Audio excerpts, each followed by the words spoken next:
Au nom de Dieu le très clément, par essence et par excellence. Celui qui voudrait connaître la religion de l'islam par une image éclatante que Dieu a révélée à son prophète et son messager, ou savoir les significations du noble Coran par la façon dont il a été révélé au meilleur de ses créatures et au premier adorateur parmi le peuple de son royaume. Loin de l'ajout des perturbateurs de l'image qu'ils ont inséré dans sa loi explicite sous prétexte de diligence et en dehors des prétentions, des supplications, de ce que soi-disant le messager de Dieu a dit et aussi de ce que son bien-aimé n'a pas dit et de ce qui n'a pas été délivré de par tous les messagers ou de par tous les prophètes. Et celui qui voudrait vivre l'islam dans son cœur et ses pensées, et dans sa conscience et sa quête, et dans son comportement, et la discipline de sa vie,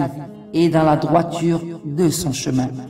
Et celui qui voudrait voir la vie de l'au-delà, par le cœur de la vie mondaine, et lui démontre ce que l'âme rencontre, dès le premier moment où elle quitte la vie, ou prendre conscience et connaissance de ce qui l'attend, ou de ce qui lui arrivera après l'incident de la mort,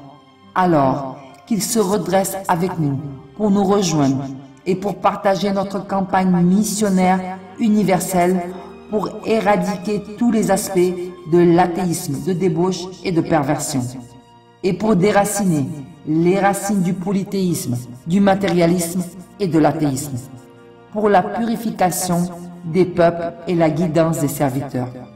et qu'il s'initie sous la bannière de Nour Allah, et il n'y a pas de lumière dans les cieux et sur la terre et dans ce qu'il y a en eux, et entre eux